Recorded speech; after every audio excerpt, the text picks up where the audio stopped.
Well, for decades, he's been one of the giants of the global car industry. But in an astonishing fall from grace, Carlos Ghosn has been questioned by police over allegations of financial wrongdoing. And the car giant Nissan says it is going to fire him as chairman later this week after an internal investigation prompted by a whistleblower. Well, he's been accused of significant acts of misconduct, including underreporting his pay package and personal use of company assets. Let's talk to leadership expert Chris Roebuck from the Cass Business School. Thanks very much for joining us.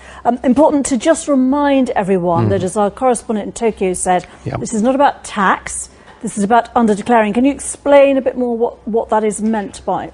Well, there are certain regulations in Japan that say over a certain amount of salary you have to declare it.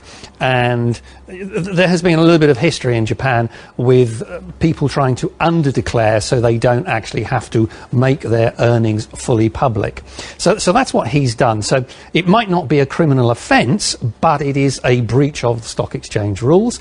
And as a result of that, he has been arrested. Now, quite simply, people are making the argument this is a sort of fundamental betrayal of your role as the chairman of Nissan and indeed Mitsubishi and Renault. At the top, you are supposed to set an example of the values of the organisation because you expect everybody else to stick to the rules, and if you don't, there's a problem. A salary is not published anyway. Some elements of them are, yes, but over a certain level there's a greater degree of transparency in Japan, and if you don't own up to that amount of money, then it is sort of hidden away in terms of transparency, and that's what he's done. Because to some degree, what happens with... He's accused of doing, we should say. He's accused of doing it. What happens with some of these most senior leaders is that when they get to be this successful, they start thinking about the sort of simple principle that I assume that the success of this organisation is pretty much down to me and nobody else.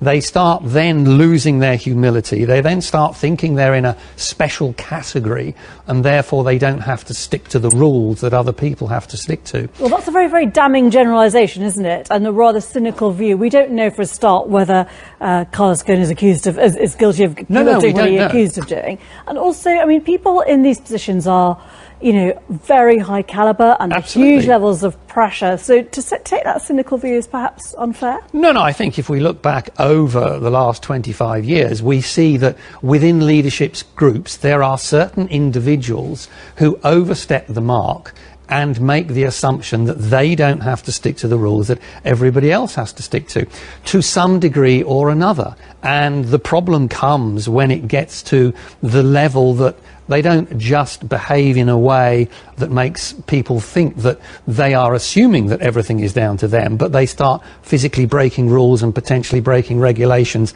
and the law. But it's just about the fact that leaders are there to set an example, and if the example that they are starting to set is not in line with the company's values, if you look at what the chief executive of Nissan said, clearly the board is of that opinion. Absolutely. OK, Chris Roebuck, thanks very much indeed for joining us. Thank you.